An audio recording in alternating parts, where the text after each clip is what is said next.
Ivory Coast, Laurent Gbagbo.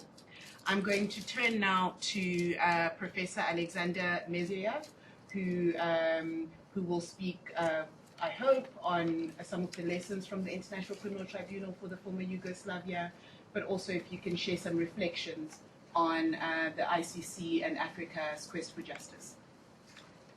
Thank you very much. Sanibulani. Wow. Wow. I'm also not English speaker, so sorry, my English will be confused with Samsung. First of all, I would like to thank you. Neither am I. Thank you for Foundation, Thabo Mbeki Foundation, for organizing such an important conference, because the topic of today's conference is not the topic of purely academic interest. Today, Africa is on the front line for the battle of independence. It's kind of new battle for independence because the International Criminal Court, and let me today try to speak about the international system of international justice, so-called international justice, is trying to change the rules of international law. So I would like to use my experience working with International Tribunal for the former Yugoslavia, putting the ICC in the context of the existing system of international criminal justice. I would like to share with you several examples of what is really going on in daily work of international tribunals. And I have a right to talk about international tribunals as a whole because having no formal connection between each other, in fact, they constitute the common system, and I will try to prove it during my presentation. The position of defense is very difficult in these tribunals because sometimes the defense counsel even could be not only degraded but even arrested if they try to conduct a real defense. And the example of the case of the former Vice President of the Democratic Republic of the Congo, Mr. Jean-Pierre Bemba, is quite a sharp example, because all of his defense team was arrested. Reason? Because defense was about to present an evidence that the prosecution is bribing prosecution witnesses. Okay, if you want some detail, all African members of the defense team were arrested. One non-African member was not arrested.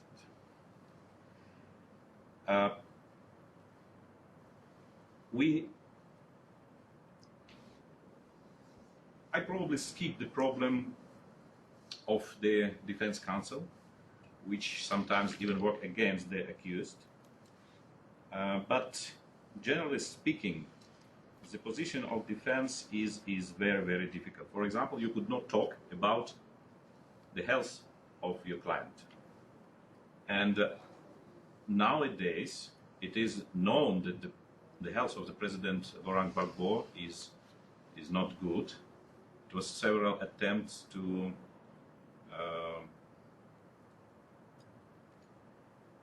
ask for his provisional release. But the problem could not be publicly discussed because defense is not allowed to talk about this. The defense is obliged to sign the special agreement when they could not say anything about this, even if their client is dying. I'm a little bit more free to talk about this because I'm not professional counsel, I'm from academia. That's why tribunals so don't like me, because they don't have a means to suppress me and to destroy the career. But the professional counsel sometimes in a position that they're really afraid of tribunal. Unfortunately, we are facing such a problem of not not only not providing the adequate medical help to the accused, but even we have several cases of assassination of the accused in the prison of International Criminal Tribunal for the former Yugoslavia, which is the same prison for ICC. So I personally investigated the assassination of the former president of Yugoslavia, Mr. Slobodan Milosevic, who was poisoned. There is evidence about this. But the tribunal refused to accept this evidence, and moreover, they eliminated me from the council and do not allow me to defend, for example, General Mladic, who claimed that I should be his defense counsel. So I'm preparing you for me using a very, very hard terms. Sometimes using such a hard lexicon, provoking disbelief or provoking doubts. But I think it's very important for us to use a right terminology. If somebody commits a crime, it should be said so. And as a lawyer, I'm claiming that the international tribunals and the staff of international tribunals, the prosecution of international tribunals, they commit crimes. Issuing of the indictment, which is already known as a false one, it is a crime.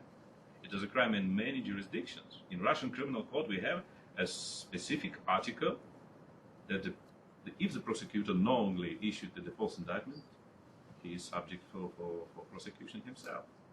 We have nothing like this in the international criminal system. Nowadays, we are witnessing a very interesting situation when it is created a group of people, I call them untouchable, who could commit any crime, but they never could be prosecuted. It's a very interesting situation when the head of states supposedly lost their immunity or absolute immunity. But in the same time, it was created a group of untouchables with absolute immunity. So international prosecutors and judges are absolutely immune. Oh yes, there are some rules, internal rules, that if their colleagues found them in contempt, but you know it's never happened because they act as a common group. But nobody from outside could even raise the question of their crimes. So I'm coming to my first point. I would like to suggest you for today's discussion that international criminal courts and tribunals, and this is a point connected with my suggestion to use a right terms, because sometimes the not right terms are mislead not only those who listen to us, but mislead even ourselves. So these international criminal courts and tribunals are not international. Because what means international? International means that a certain institution is created by members of international community and implemented the common policy of the member states. If member states are not agreed with that, it's not obliged to this member state. But in the case of the so-called International Criminal Court and other courts, we have, in fact, the institution of global power. And I would like to suggest us to use that terminology because just not to mislead ourselves. And the global power have totally different agenda. I will talk about this a little bit later. And the second point I would like to suggest is that all the problems in the activity of ICC and other courts are not shortcomings, they are not side effect, they are not collateral damage. And this is very important to understand in the context of the latest decision of African Union that we are withdrawing, but we will stay if. And this if is very dangerous because this if means that ICC could be reformed. The ICC is just working badly, but the idea is great. So my second point is that would be a big mistake from our side to believe that all these problems is just a collateral damage or side effect. No. All the institutions of international criminal justice were created for totally different aims than restoration of peace, and even justice.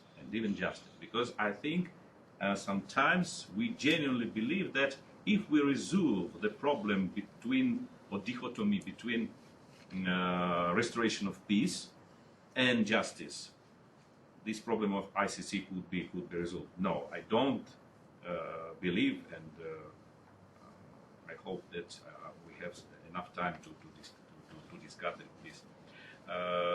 Neither restoration of peace, neither even justice was the point and aim in the establishment of this institution.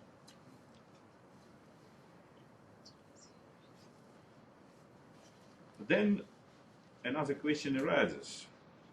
What are the aims of these institutions? And before I receive that, I have 2 minutes only. I think I should come exactly to this point. The first aim of these institutions was removal of head of states and the judicial decoration of such political decisions. You know what is interesting? When we put the ICC in the context of all other international criminal tribunals and courts, we will realize that they're acting so differently. They don't have any formal coordination. So sometimes when you look at the activity, it's total mess.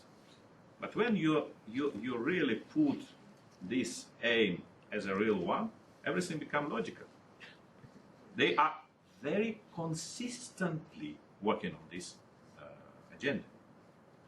And the second aim of this institution is to destroy international law and to create global law.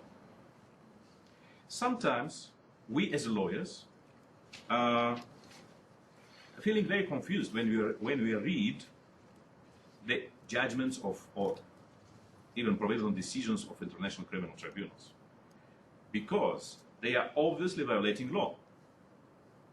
Sometimes such a violation of law even openly proclaimed. Let me just give you an example of expression of Judge Court of ICC, who, while acquitting Mr. Chui, in the case of the Democratic Republic of the Congo, said the following. I especially made a pause that you enjoy what he said. He said, Mr. Chui, the fact that we are acquitting you does not mean you are innocent. So this is something new. And you really will be confused listening such things only in a case you still believe that ICC is a judicial institution. Yes, you will be very much surprised to realize that several judges of ICC not only never been judges in their career, but they even don't have legal education. You could check the website of ICC and verify that I'm telling you truth. Only truth and nothing but the truth. Of course, they did not say that in this way that that judge didn't have a legal education. No, they didn't say like this, but they put it in a way just not to mention that judge ever had an education. So, but when you realize that the idea of these tribunals was the destruction of existing international law and creation new law, then it became all became very logical and consistent, because judges are writing their own law. And the first tribunal that started this practice was the International Tribunal for the Former Yugoslavia. It openly started to rewrite international conventions, and defense was not even heard. And thus, using the so-called idea of idea of judicial precedent, and other courts just start to cite other courts' decisions, thus producing so-called impression that this is a law that they're producing. The main question is what to do. I have my suggestions, but I have only 1 minute. So probably we will put it on even -5. So maybe I had a chance to share with you my suggestions, what Africa could do in this situation in maybe second round of our presentation. It's not a boxing match. Second round of presentations.